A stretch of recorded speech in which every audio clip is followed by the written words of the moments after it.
नमस्कार सगळ्यांना. आदित्य राणूबाईची कहाणी. ऐका आदित्य राणूबाई तुमची कहाणी. आटपाट नगरात एक ब्राह्मण राहत होता. तो रोज समाधी, फुलं, दुर्वा आणावयास रानात जात असे. तिथं नागकन्या, देवकन्या वसा वसत होत्या. ब्राह्मणाने त्याला विचारले, कसला वसा वसता तो मला सांगा. तुला रे वसा कशाला हवा? उतशील मातशील, घेतला वसा टाकून देशील. ब्राह्मण म्हणाला, उतणार नाही, मातणार नाही, घेतला वसा टाकणार नाही. तेव्हा त्या म्हणाल्या, श्रावण मासी पहिल्या अदितवारी न बोलता उठावं, शैचल्य वस्त्रासहित स्नान करून अग्रोदक पाणी आणावं, विड्याच्या पानावर रक्तचंदनाची आदित्य राणूबाई काढावी, 6 रेघांचं मंडळ करावं, 6 सुतांचा तातू करावा, त्यात 6 गाठी घालाव्या, पानफुल व्हावं, पूजा करावी, पानाचा विडा, फुलाचा झेला, दशांगाचं धूप, गुळ खोबऱ्याचा नैवेद्य दाखवावा, 6 मास चाळावी, 6 मास पाळावी, मागी रथसप्तमीस संपूर्ण करावी. संपूर्णास गुळाच्या पोळ्या, बोरण्यांची खीर, लोणकळं तूप असावं, मेहून जेवू सांगावं. असेल तर चिरगोळी द्यावी, नसेल तर जोडगळ सरी द्यावी. तेही नसेल तर 2 पैसे दक्षिणा द्यावी आणि आपल्या वंशाचं उद्यापन करावं. असा वसा ब्राह्मणाने केला. त्याला सूर्यनारायण प्रसन्न झाला. भाग्यलक्ष्मी आली. तेव्हा राजाच्या राणीने ब्राह्मणास बोलावणं पाठवले. ब्राह्मण खूप घाबरला, थरथर कापू लागला. तेव्हा राणी म्हणाली, घाबरू नका, कापू नका. तुमच्या मुली आमच्या येथे द्या. आमच्या गरिबांच्या मुली तुमच्या घरी कशा द्याव्यात? दाशी कराल, बटीक कराल?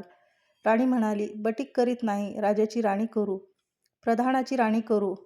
मार्गेश्वराच्या महिन्यात ब्राह्मणाने लग्न करून मुली दिल्या. एक राजाच्या घरी दिली, एक प्रधानाच्या घरी दिली.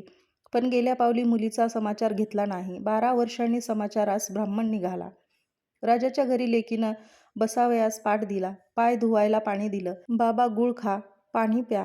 ब्राह्मण म्हणाला, गूळ खात नाही, पाणी पित नाही. आधी माझी कहाणी करावयाची आहे, ती तू ऐक. तुमची कहाणी ऐकायला मला वेळ नाही. राजा पारधीला जाणार आहे, त्याला जेवायला उशीर होईल. त्याच्या मनात राग आला. तोच राग मनात धरून ब्राह्मण तिथून निघाला आणि प्रधानाच्या घरी आला. वडिलांना पाहताच लेकीने बसावयास पाट दिला, पाय धुवायला पाणी देऊन गूळ पाणी दिलं. गूळ खात नाही, पाणी पित नाही, माझी कहाणी करायची आहे, तू अगोदर ऐक. तुमची कहाणी नको ऐकू तर कोणाची ऐकू? ती घरात गेली, उतरंडीची 6 मोत्ते आणली, 3 आपण घेतली व 3 वडिलांच्या हातात दिली. वडिलांनी सांगितलेली कहाणी मन लावून एकाग्रतेने ऐकली. नंतर जेवून खाऊन वडील आपल्या घरी आले. बायकोनं मुलीचा समाचार विचारला. जिनं कहाणी ऐकली नाही ती गरीब आणि दुःखी कष्टी झाली आणि जिनं कहाणी ऐकली ती मोठ्या सुखात होती. इकडे जी गरीब झाली होती तिने आपल्या मुलाला श्रीमंत मावशीकडून काही दिलं तर घेऊन येण्यास सांगितले. पहिल्या आदितवारी पहिला मुलगा उठला, तळ्याच्या पाळी जाऊन उभा राहिला. तेथे प्रधानाच्या दासी होत्या. प्रधानाच्या राणीला जाऊन सांगा की तुमच्या बहिणीचा मुलगा आला आहे.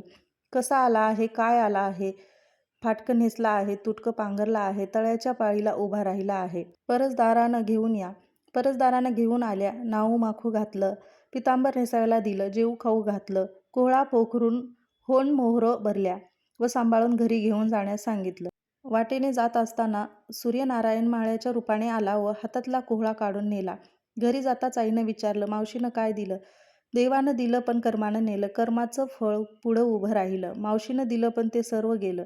दुसऱ्या आदितवारी दुसरा मुलगा गेला. प्रधानाच्या राणीनं त्याला घरी नेलं, नाहू माकू घातलं, नेसाव्याला पितांबर दिलं, जेवू खाऊ घातलं, काठी पोखरून होण मोहराणी भरून दिली व न विसरता सांभाळून घरी नेण्यास सांगितली. वाटेत सूर्यनारायण गुराख्याच्या रूपाने आला व काठी काढून घेतली. घरी गेला, घडलेली गोष्ट राणीला सांगितली. देवाने दिलं पण कर्माने नेलं. तिसऱ्या आदितवारी तिसरा मुलगा गेला. तळ्याच्या पाळी उभा राहिला. त्यालाही पहिल्यासारखं प्रधानाने घरी नेऊन त्याच्या योग्य आदर सत्कार केला व नारळ पोखरून होन मोहराणी भरून दिला व सांभाळून घरी नेण्यास सांगितलं. घरी जाताना विहिरीच्या काठी नारळ ठेवून पाणी प्यायला विहिरीत उतरला. तोच नारळ गडगडीत विहिरीत पडला. घरी जाऊन आईला सांगितलं, अगं आई, मावशीनं दिलं पण देवानं नेलं, सर्व बुडालं. चौथ्या आदितवारी चौथा मुलगा गेला. तळ्याच्या पाळी उभा राहिला. त्यालाही पहिल्यासारखं राणीनं घरी नेलं, त्याचा योग्य आदर सत्कार केला. त्यालाही दह्याची शिदोरी होण मोहोर घालून बरोबर दिली. सूर्यनारायण घारीच्या रूपाने आला व शिदोरी घेऊन गेला. घरी येऊन आईला सांगितलं, आई, मावशीनं दिलं पण देवाने ते नेलं. 5व्या आदितवारी आपण उठली, तळ्याच्या काठी उभी राहिली. दासींनी तिचा निरोप तिच्या बहिणीला सांगितला. बहिणीनं तिलाही परसदारानं घरी नेलं, नाऊ माकू घातलं, साडी चोळी नेसावायला दिली. प्रधानाची राणी आदितवारीची कहाणी करू लागली. काय वसा करतेस ते मला सांग. बहीण म्हणाली, वडिलांची कहाणी ऐकली नाहीस म्हणून तुला दारिद्र्य आलं. राजाच्या राणीने यावर उपाय विचारला. तेव्हा तिनं वसा सांगितला. ती बहिणीच्या घरी राहिली. श्रावणात सांगितल्याप्रमाणे सूर्यनारायणाची पूजा केली. इकडे राजाला भाग्य आलं. राजाने छत्र चाम्र देऊन बोलावणं केलं. राजा येताच ती घरी जायला निघाली. एकमेकींना बहिणी बहिणींनी आहेर केले. वाटेने निघाली. पहिल्या मजलेत स्वयंपाक केला. राजाला वाढलं, मुलांना वाढलं. आपण पान वाढून घेतलं. तोच कहाणी आठवण झाली. हाकार केला. डांगोरा पिटला. कोणी उपाशी आहे का? शोधण्यास सांगितलं. कोणी उपाशी नव्हतं. वाटेनं एक मोळी विक्या चालला होता. त्याला कहाणी ऐकायला बोलावलं. तो मोळी म्हणाला, तुझ्या बाईची कहाणी ऐकून मला काय फळ? माझं पोट भरलं पाहिजे. असं म्हणून तो राणीकडे आला. राणीने 6 मोती घेतली. 3 त्याला दिली व 3 आपल्या हातात ठेवली व मनोभावे कहाणी सांगितली. त्याने मोठं भक्तीने ऐकली. त्याची मोळी सोन्याची झाली. तो म्हणाला, कहाणी ऐकल्याच एवढं फळ, मग वसा घेतल्यास किती मोठं फळ मिळेल. कसा वसा आहे तो सांग. राणीने तो उतणार नाही, मातणार नाही याची कबुली करून घेतली व वसा सांगितला. 4थ्या मजल्यात स्वयंपाक करून मुलांना वाढला. राजाला वाढलं. आपण वाढून घेताच कहाणीची आठवण झाली. कोणी उपाशी नाही ना याचा शोध घेतला. कानाडोळा मांसांचा गोळा, हात नाहीत, पाय नाहीत असा एक मनुष्य रस्त्यामध्ये होता. त्याच्या अंगावर तांब्याभर पाणी ओतलं. पाल्या होता. तो उताना केला. 6 मोते होती. 3 मोते त्याच्या बिंबीवर ठेवली. 3 मोते आपण घेतली. राणीने सांगितलेली कहाणी त्याने ऐकली. त्याला हात पाय आले. देह दिव्य झाला. त्यानेही राणीचा वसा विचारतच राणीने त्यास वसा सांगितला. 5व्या मुक्तावास घरी स्वयंपाक केला. सूर्यनारायण जेवायला आले. 7ही दरवाजे उघडले. लोह घंगाळ पाणी तापवलं. षडश पक्वान्न जेवायला केली. सूर्यनारायण भोजनास बसले. त्यांना पहिल्या घासाला केस लागला. ते रागावले. राजाच्या राणीला 12 वर्ष दारिद्र्य आलं होतं. तिनं आदितवारी वळचणी खाली बसून केस विंचरले. काळं चवाळं डोईचा केस, वळचणीची काडी डाव्या खांद्यावरून टाकून दे.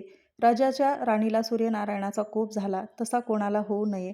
ब्राह्मणाला मोळी विक्याला, राजाच्या राणीला, माळ्याच्या म्हातारीला कानाडोळा मांसाचा गोळा, सर्वांना सूर्यनारायण जसा प्रसन्न झाला तसा तुम्हा आम्हा होवो. ही साटा उत्तराची कहाणी पांच्या उत्तरी सुफळ संपूर्ण. धन्यवाद. श्री स्वामी समर्थ.